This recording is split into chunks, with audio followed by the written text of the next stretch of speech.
우리는 계속해서 예수님의 자기소개 시리즈 말씀을 듣고 있습니다. 요한복음에는 예수님께서는 나는 뭐뭐이다라는 자신의 소개를 하고 있는 본문이 모두 몇 개 나오죠? 7개 나옵니다.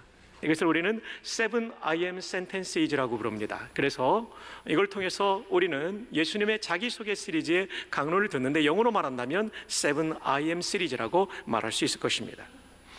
지나간 5번까지의 시간에서 우리는 첫 번째 Seven I am 시리즈는 생명의 빛, 두 번째는 생명의 떡, 세 번째는 선한 목자, 네 번째는 부활이요 생명, 다섯 번째는 양의 문에 대해서 살펴보았습니다. 오늘은 6번째입니다. 오늘 본문에서 예수님은 자신을 어떻게 소개하고 있을까요? 요한복음 14장 6절, 예수께서 이르시되 내가 곧 길이요 진리요 생명이니, 우리말로 옮길 때 내가 곧 길이요 진리요 생명이라고 자신을 소개하십니다. 영어로 보면 I'm the way and the truth and the life라고 소개하고 있습니다. 자, 예수님께서는 자신을 길과 진리와 생명이라고 소개하셨습니다. 이 말씀의 의미는 무엇일까요? 이 말씀의 의미를 알기 위해서는 본문의 문맥, 이 글의 흐름을 추적해야 됩니다. 먼저 이 말씀을 하신 시점은 십자가에 달리시기 바로 전날 밤, 요일로 말하면 무슨 요일이죠? 예, 목요일 맞습니다. 권사님 맞으셨어요. 목요일이에요. 왜냐하면 금요일 날 돌아가셨기 때문에. 그래서 금요일을 성금요일, 굿 프라이데이라고 그러지 않습니까? 목요일이에요. 근데 고난주간은 주일, 종료주일부터 시작되기 때문에 그 주간의 몇 번째 날이냐면 5번째 날 밤에 제자들과 함께 최후의 만찬을 나누신 예수님께서는 최후의 만찬만을 나누신 것이 아니라 만찬 이후에 최후의 강론을 하십니다. 근데 다락방에서 강론을 하셨기 때문에 이것을 다락방 강화라고 하는데, 왜 강론이라고 안 쓰고 강화라고 신학자들이 쓰냐면 거기에 일부분은 대화가 있기 때문에 강론이면서도 대화라고, 강화라고 부르고 있는 것입니다. 여러분, 다른 복음서에 나오지 않는 이 다락방 강론은 요한복음서에 꽤나 길게 나옵니다. 요한복음 13장 31절에서 출발해서 16장 33절까지 이르는 굉장히 방대한 분량을 예수님께서 최후의 강론으로 말씀하셨어요. 그 중에 한 대목이 나는 길이요 진리요 생명이라는 말씀이 들어가 있습니다. 요한복음 13장 33절을 보면 이렇게 말씀하십니다. 오늘 본문을 풀어가는 키워드가 이 요한복음 13장 33절에 나옵니다. 작은 자들아, 제자들을 작은 자들아 라고 부릅니다. Little children 이렇게 부릅니다. 이 말은 무슨 뜻이냐면 사랑하는 아이들아, 얘들아 이런 뜻이죠. 얘들아. 요한복음 13장 33절에 얘들아, 사랑하는 아이들아 이렇게 부르는 것처럼 1절에는 뭐라고 말하냐면 예수님께서 세상을 떠나 아버지께로 갈 때가 이르신 줄을 알고 자기 사람들을 사랑하시되 끝까지 사랑하셨다는 말씀이 나오는데 1절에 그 말씀에 이어서 33절에 얘들아 라고 부르고 있는 거예요. 이 작은 자들아, 이 얘기는 얘들아, 사랑하는 아이들아 이렇게 부르는 거예요. 내가 아직 잠시 너희와 함께 있겠노라. 너희가 나를 찾을 것이나 일찍이 내가 유대인들에게 너희는 내가 가는 곳에 올 수 없다고 말한 것과 같이 지금 너희에게도 이르노라. 여기서 중요한 문구가 이것입니다. 한번 따라해 보실까요? 내가 가는 곳. 내가 가는 곳, 이것은 유대인들이 따라올 수 없는 거예요. 이 내가 가는 곳은 어디를 말할까요? 베드로가 몰라가지고 여쭙습니다. 36절을 볼까요? 시몬 베드로가 이르되 주여 어디로 가시나이까? 예수께서 대답하시되 내가 가는 곳에. 내가 가는 곳에. 한 번 더 반복되죠? 네가 지금은 따라올 수 없으나 후에는 따라오리라. 십자가로 구원을 완성하시고 부활 승천하신 이후에 따라갈 수 있는 그곳이 있다는 것이죠. 그곳이 어딜까요? 이 문맥은 이제 14장으로 이어집니다. 1절, 너희는 마음에 근심하지 말라. 하나님을 믿으니 또 나를 믿으라. 지금 제자들의 마음에 근심이 있어요. 예수님 마음에는 괴로움이 있고 제자들 마음에는 근심이 있어요. 왜냐하면 예수님께서 떠나신다고 하니까 근심이 있죠. 그리고 유능한 제자가 배반한다고 하니까 근심이 있죠. 그리고 신복 같은 제자가 부인한다고 하니까 근심이 있죠. 그때 주님이 말씀하세요. 근심하지 말라. 너희는 마음에 근심하지 말라. 하나님을 믿으니 또 나를 믿으라. 예수님께서요, 제자들의 마음 상황을 아주 자세히 읽고 계셨어요. 그리고 그들에게 근심하지 않도록 위로하시고 말씀해 주셨어요. 오늘도 주님은 이 자리에 앉아 있는 수많은 성도들, 새가족들의 마음을 읽고 계십니다. 내 남편이 읽어주지 못하는 내 마음, 내 부모님까지도 알아주지 못했던 내 마음, 내 친구도 이해하지 못하는 그 마음을 주님은 읽고 계십니다. 그리고 말씀하세요. 너희는 마음에 근심하지 말라. 하나님을 믿으니 또 나를 믿어라. 내가 너희를 위해서 목숨까지 던져주었기 때문에 근심의 문제를 해결해 주겠노라. 물론 하나님께서는 욥의 경우처럼 한동안 이 근심의 거리를 끌어안고 살게도 하십니다마는, 그러나 마침내 욥에게 승리를 주신 것처럼 우리 인생 속에 근심의 거리를 통하여 하나님을 더 깊이 만나게 하시고 그것을 통하여 주님을 영화롭게 하는 날이 올 줄로 믿습니다. 여러분, 천국은 세 가지 차원의 천국이 있죠. 오늘 여기서 우리가 맛보는 천국, 그것은 하나님의 통치, 하나님의 말씀에 순종할 때 경험하는 천국이에요. 두 번째는 죽어서 가는 천국, 세 번째는 종말론적으로 완성되는 천국이 있습니다. 과거에 우리는 이 땅에 임하는 하나님의 통치 차원의 천국을 너무 무시했기 때문에 1번을 많이 강조했어요. 그러다 보니까 우리가 죽어서 가는 천국, 마지막 날이 임할 천국에 대한 소망들이 약해졌어요. 그래서 교회는 천국이라는 말을 잘 안 쓰다 보니까 김밥집에서 가져가 버렸다는 거죠. 김밥 천국이라고. 여러분, 굉장히 중요한 얘기를 하고 있어요. 우리가 죽어서 갈 천국, 삼위일체 하나님을 만나고 앞서간 성도들을 만난다는 소망이 없으면요, 목사도 성도도 변질돼요. 이게 전부니까. 여기서 다 먹고 다 누려야 된다고 생각하니까. 이걸 우리는 세속화라고 부릅니다. 여러분, 아버지 집 천국을 사모하는 우리가 되기를 바랍니다. 그것이 우리의 소망이죠. 예수님께서는 십자가에 죽으신 것으로 끝나지 않고 부활하셨습니다. 부활하신 것으로 끝나지 않고 40일 이후에 승천하셨습니다. 어디로요? 하늘 아버지 집으로 승천하신 거죠. 마가복음 16장 19절에 이렇게 말하죠. 주 예수께서 말씀을 마치신 후에 하늘로 올려지사, 오를 승자죠. 하늘천, 하늘로 올려지사 승천입니다. 하나님 우편에 앉으시니라. 주님은 오늘 하늘 보좌 우편에 앉아 계신 줄로 믿으시길 바랍니다. 예수님이 서실 때도 있었어요. 언제입니까? 사도행전 7장 55절, 스데반이 성령 충만하여 하늘을 우러러 주목하여 하나님의 영광과 및 예수께서 하나님 우편에 어떻게 되어 있습니까? 서신 것을 보고. 왜 서셨을까요? 감동받으셨기 때문에.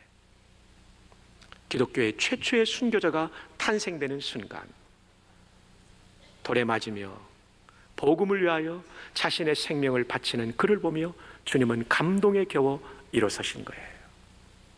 오늘도 여러분께서 주님의 복음을 위하여 욕을 먹고 핍박을 받고 때로는 주님의 일을 하면서 고난을 당할 때 절대로 여러분 혼자 당하는 것이 아니라 그 자리에 보좌 우편에 서신 주님이 여러분을 관찰하고 계시다는 사실을, 주목하고 계시다는 사실을 기억하시기를 바랍니다. 그래서 마태복음 5장에 뭐라고 말씀하세요? 산상수훈에 내 이름을 위하여 핍박받는 자가 복이 있도다. 하늘의 상이 큼이라. 그리고 그 예수님은 역사의 마지막 날에 다시 오십니다. 사도행전 1장 11절에 이르되 갈릴리 사람들아 어찌하여 서서 하늘을 쳐다보느냐, 너희 가운데서 하늘로 올려지신 이 예수는, 승천하신 이 예수는 하늘로 가심을 본 그대로 오시리라 하였느니라. 재림은 어떤 재림이냐면 승천하신 그분이 그때의 모습으로 오시는 거예요. 가견적 재림, 여러분이 제 얼굴을 보는 것처럼 그때의 주님을 보게 될 것입니다. 데살로니가전서 4장 16절에 이 재림에 대해서 이렇게 말합니다. 주께서 호령과 천사장의 소리와 하나님의 나팔 소리로 친히, 이 친히가 중요해요. 그분이 오는 거지 이만희 몸속에 오시는 게 아니에요. 친히 하늘로부터 강림하시리니 내릴 강자에 임할 임자, 내려서 임하신다는 얘기죠. 그리스도 안에서 죽은 자들이 먼저 일어나고 성도가 부활하고 그 다음에 불신자가 부활하게 되죠. 그래서 계시록은 첫째 부활을 성도의 부활, 둘째 부활을 불신자의 부활로 분류하고 있습니다. 예수님의 강림은 두 번 있게 됩니다. 초림은 2000년 전에 베들레헴에, 재림은 전 인류가 볼 수 있도록 가견적으로 오시게 될 것입니다. 그때 성도의 몸은 부활시켜서 천국에 있는 영혼과 연합되는 전인적 구원을 이루게 되고, 불신자의 영혼이 지옥에 있는 영혼과 그 몸을 부활시켜서 전인적 형벌을 받게 하는 것이죠. 그래서 마태복음 25장 46절에 그들은 영벌에, 의인들은 영생에 들어가리라. 사랑하는 여러분, 우리는 영생에 들어갈 사람들입니다. 영생은 지금도 누리고 있지만 천국에서 온전히 누릴 것이기 때문에 영생에 들어가리라.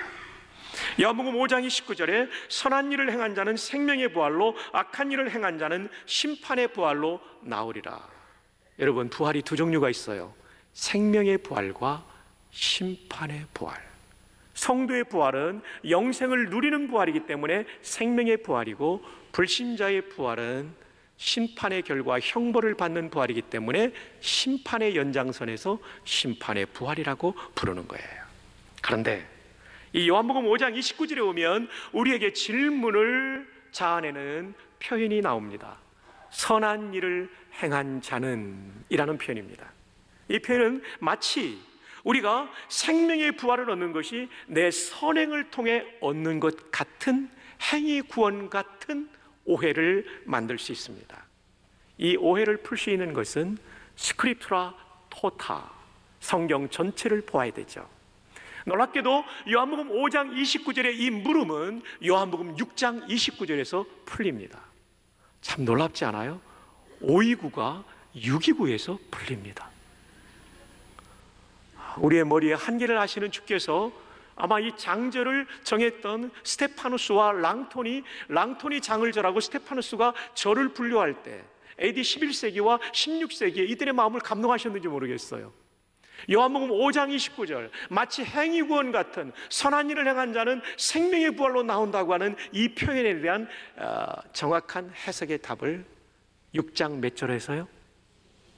와, 여러분 설교 잘 듣고 있네요. 5장 29절을 몇 절에서요? 네, 잘 듣고 계십니다. 답을 주고 계십니다. 보십시다. 6장 29절, 예수께서 대답하여 이르시되 하나님께서 보내신 이를 뭐하는 것이? 믿는 것이 누구의 일이라고요? 하나님의 일이라. 하나님의 일이 가장 선한 일인데, 가장 선한 일은 뭐냐면 하나님이 보내신 이를 믿는 것입니다. 하나님 보내신 이가 누구예요? 예수님이에요. 여러분, 세상에 가장 선한 일은 예수님을 믿는 것입니다. 이 6장 29절을 가지고 5장 29절이 풀려요. 예수를 믿는 그 사람들이 생명의 부활을 얻게 돼요. 그러면서 요한복음 5장에 또 하나의 구절이 나오죠. 5장 29절이 우리에게 질문을 자아냈다면 5장 24절, 내가 진실로 진실로 너에게 이르노니 내 말을 듣고 또 나 보내신 이를 믿는 자는 영생을 얻었고, 믿는 자가 얻는 거예요. 요한복음 3장 16절 다 함께요. 시작. 하나님이 세상을 이처럼 사랑하사 독생자를 주셨으니 이는 그를 뭐하는 자마다, 믿는 자마다 멸망하지 않고 영생을 얻게 하려 함이시라. 믿음이에요, 믿음. 그래서 5장 29절에 선한 일은 믿음이라는 것으로 해석해야 성경 전체를 보고 해석하는 토타 스크립투라 또는 스크립투라 토타의 원리가 적용되는 것입니다. 사랑하는 여러분, 예수님을 구주로 믿으셨습니까? 그 십자가가 내 죄를 속죄함을 믿으십니까? 그렇다면 여러분은 영생을 소유한 사람이며 완성된 영생인 천국에 들어갈 사람임을 믿습니다. 여러분은 생명의 부활을 할 사람임을 믿으시기를 축복합니다. 한번 따라합시다. 나는 예수님 십자가 은혜로 생명의 부활을 할 사람입니다. 옆에 있는 분에게 묻습니다. 그대는 어떤겨? 대부분 생명의 부활을 할 사람이죠. 그러나 혹시 한 분이라도 그렇지 않다면 꼭 예수님의 십자가를 의지하고 믿으시기를 주님의 이름으로 축복합니다. 자, 이 말씀을 들으면서 우리는 두 가지 적용을 해야 될 것입니다. 첫 번째 적용은 계속해서 구원의 메시지가 선포되고 있구나, 예수님 십자가로 나의 구원은 확실하구나 라고 하는 확신을 할 수 있기를 바랍니다. 두 번째, 전도해야 되죠. 이렇게 확실한 구원이라면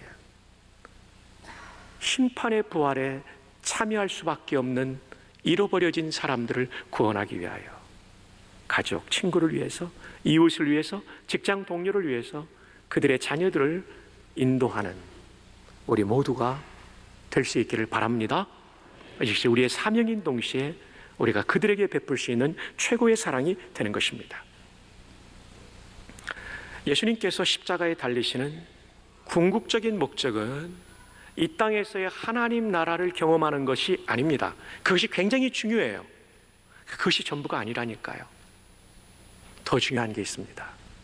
그것은 천국에 들어가는 것입니다. 그래서 요한복음 14장 2절에 내 아버지 집에 거할 곳이 많도다. 내 아버지 집 천국에 들어가자. 거기 거할 곳이 많도다.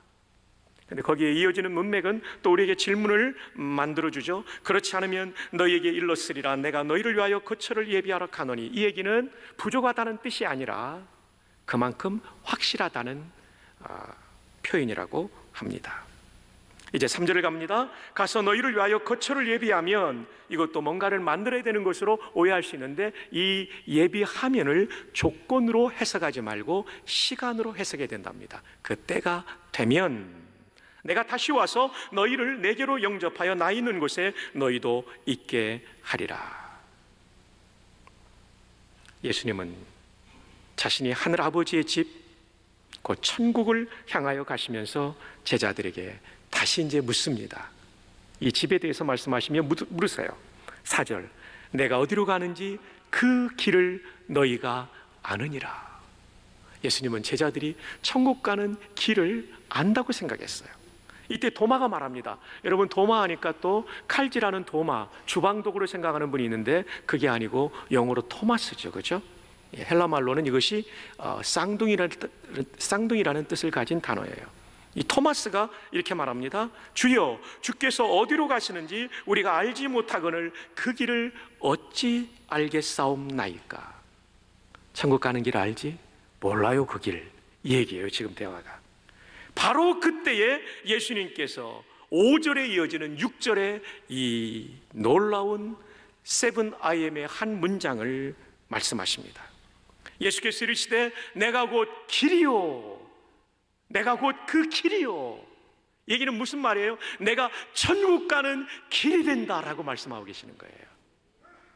진리요 생명이니 라고 말씀하고 있습니다. 여러분, 생명이라는 단어는 성경에 두 가지가 나온다는 것을 생명의 떡을 말씀할 때 나누었죠. 하나는 비오스라는 단어예요. 여기서 영어의 생물학이라는 바이올로지가 나오게 되고요, 생명공학, 바이오테크놀로지라는 단어가 여기에서 나와요. 이것은 육신의 생명을 가리켜요. 근데 또 하나의 생명이라는 단어는 조회입니다. 조회. 아까 여러분 보셨죠? 내가 길이요 진리요 생명이라고 할 때 그 생명은 비오스를 쓰지 않고 에고에이미 해, 호도스카이 해, 알레데이아카이 해, 조회. 비오스가 아닙니다. 육신의 생명이 아니라 영생을 뜻하는 조회를 사용했다는 것입니다. 그렇습니다, 여러분. 어떤 종교의 창시자도 죽지 않은 사람은 없습니다. 근데 죽음 가운데 부활하신 분은 오직 예수님 뿐이십니다. 영생을 주시는 분은 오직 예수님 뿐이십니다. 공자의 제자가 물었다죠. 스승님, 죽음 이후는 어떻게 됩니까? 미지생인데 언지살이요. 요즘 제가 한자를 종종 쓰죠. 요즘 한자를 다시 이렇게 보니까 이 압축된 맛이 너무나 좋아요. 아직, 알지자거든요. 날생자. 아직 사는 것도 모르는데 어찌 언자거든요. 어찌 알지자에 죽음사자, 어찌 죽음을 알려. 이 땅의 것도 다 풀지 못했는데 저 세상의 것을 내가 어떻게 풀 수 있느냐. 굉장히 정직한 분입니다, 공자 선생님께서. 맞아요. 우리에게 영생을 주시는 분은 오직 예수 그리스도 한 분인 줄로 믿으시기를 축복합니다. 자, 이 영생이 누구 안에 있는지 요한일서 5장은 이렇게 증언하고 있습니다. 11절, 또 증거는 이것이니 하나님이 우리에게 뭐를 주셨다고요? 영생을 주신 것과. 이 영생은 다시 설명합니다. 지금부터 받은 거예요. 그러나 온전히 누리지는 못하죠. 이 땅에서는 우리의 죄성 때문에, 우리의 불순종 때문에, 그리고 완전히 환경적인 면에도 우리는 영생을 온전히 누리지 못하지만 영생을 가지고 있고 우리는 맛보며 삽니다. 그리고 천국에서 완전히 누릴 건데, 그리고 예수님 재림 이후에는 몸까지 부활해서 완전히 누릴 건데, 그래서 재림이 구원의 완성이 되는 거예요. 하나님이 우리에게 영생을 주신 것과 이 생명, 영생을 받고 있기 때문에 이 생명은 영생을 말하죠. 이 영생이 그의 아들 안에 있는 것이니라. 그 아들 되시는 예수님 안에 영생이 있습니다. 그러므로 12절, 아들이 있는 자에게는, 이 얘기를 바꿔서 말하면 아들을 모시고 있는 자에게는, 하나님의 아들 예수님을 모시고 있는 자에게는, 또 아들이 있는 자에게 하니까 나는 딸밖에 없는데 이렇게 하면 안 되고요. 여기서 아들은 그 아들을 말하는 거 아니에요. 하나님의 아들 예수님을 모시고 있는 자에게는 생명 곧 영생이 있고, 하나님의 아들이 없는 자, 하나님의 아들이신 예수님을 모시고 있지 않는 자에게는 생명이 없느니라. 여러분, 예수님을 여러분의 구주로 모셔드리셨습니까?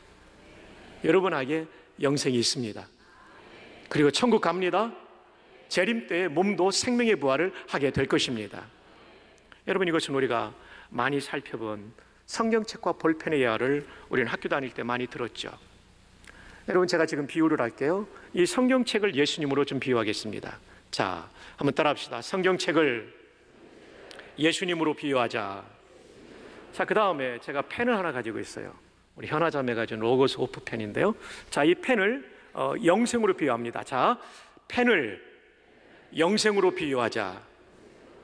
자, 요한일서 5장 11절에 보면 그의 아들 안에 영생이 있어요. 성경책이 그 아들 예수님을 가리키는 거니까 영생이 이 성경책 안에 있는 거죠. 성경책은 예수님, 펜은 영생. 이 안에 딱 들어가 있어요. 여러분이 예수님을 나의 구주로 믿으면 그분이 우리 안에 들어오세요. 예수님과 동시에 뭐가 들어온 겁니까? 영생이 들어온 것입니다. 사랑하는 여러분, 여러분이 정말 예수님을 나의 구주로, 그 십자가의 은혜를 믿으셨다면 여러분에게 영생이 있음을 확신하기를 주님의 이름으로 축복합니다. 요한복음 6장 40절에 보면 내 아버지의 뜻은 아들을 보고 뭐하는 자마다, 믿는 자마다 뭐를 얻는다고요? 영생을 얻는 이것이니 마지막 날에 내가 이를 다시 어떻게 한다고요? 요한복음 6장 생명의 떡을 강론할 때 이 표현이 계속 나오는 거예요. 여러분, 구원의 완성은 예수님 재림이라는 게 너무나도 분명한 거예요. 마지막 날에 내가 이를 다시 살리리라. 사랑하는 여러분, 주님의 재림을 갈망합시다. 우리의 구원이 완성되는 그날을 갈망합시다. 장가가지 못한 사람도 결혼 안 해도 괜찮아요. 갈망합시다. 아들, 딸 낳지 못한 사람도 괜찮아요. 갈망합시다. 대학 합격 못한 사람도 갈망합시다. 아파트 청약해 놓고 아직 입주하지 못한 사람도 갈망합시다. 아파트보다 더 좋은 천국에 가는 거니까요. 그 말에는 아멘이 작아드네요. 내가 어떻게 지금 돈을 붓고 있는데 그보다 더 좋은 거 갈망합시다. 자, 이제 끝으로 오늘 본문의 가장 중요한 또 하나의 내용을 나누고서 말씀을 마치려고 합니다. 요한복음 14장 6절, 예수께서 이르시되 내가 곧 길이요 진리요 생명이니, 그 다음 중요한 거, 나로 말미암지 않거나. 예수님이 유일한 하나님께로 가는 길, 천국 가는 길이 된다는 거죠. 영어 성경으로 보면 I'm the way, a way가 아닙니다. a way면 second way, third way, 두 번째, 세 번째 길이 있을 수 있지만 더는 하나밖에 없다는 것입니다. 바로 그 길, 바로 그 길, 천국 가는 바로 그 하나의 길. And the truth, 내가 진짜 믿을 수 있는 구원자이기 때문에 내가 그 길이 된다. And the life, 내가 영생을 가지고 있는 유일한 미지생 언지살이요, 미지생이니 언지살이요, 사는 것도 모르는데 죽음 이후를 어떻게 하느냐, 그런 분이 답이 아니란 말이에요. 영생은 오직 예수님만이 갖고 계신 줄로 믿습니다. 그러므로 그 길이 되시는 거예요. 그 길이 되시는 거예요. 제가 존경하는 이어령 박사님 소설로 떠나는 영성순례 9쪽에 보면 이런 얘기가 나옵니다. 종교는 끊긴 것을 이어준다는 말에서 왔다고 합니다. 하나님과 인간 사이에 끊긴 것을 이어주는 분은 바로 예수님 뿐입니다. 그러면서 그분은 종교라는 영어 단어를 이렇게 설명합니다. religion이라는 단어를 라틴어의 re, 다시 ligare, 있다, 다시 있는 게 종교인데, 하나님과 우리 사이를 이어줄 수 있는 유일한 링크는 예수님밖에 없다. 이분은요, 노노를 그렇게 좋아하던 분이잖아요. 그런데 지금은 성경을 들었잖아요. 왜냐하면 본인이 탐구해 보니까 유일한 링크는 노노가 아니고 성경 속에 나오는 예수님이라는 것을 발견한 것이에요. 자, 이제 결론으로, 이미 예수님을 믿은 분은 그 길이 되신 예수님 때문에 세상이 두 쪽 나도 구원받는다는 거 확신하기를 바랍니다. 확신합시다. 네. 글쎄 죽어봐야 알겠는데, 이런 사람이 가만 안 둘 거예요. 그냥 이렇게 여러 주째 구원에 대해서 확실하게 못을 박아도 죽어봐야 알겠는데, 그러면 안 돼요. 물론 너무 힘든 분들 있을 거예요. 좀 찾아오세요. 설명해 드릴게요. 또 그리고 두 번째, 이렇게 확실한 구원 나만 받을 수 없어요. 친구, 가족, 그리고 1살에서 19살 전도하는 우리 되기를 주님의 이름으로 축복합니다.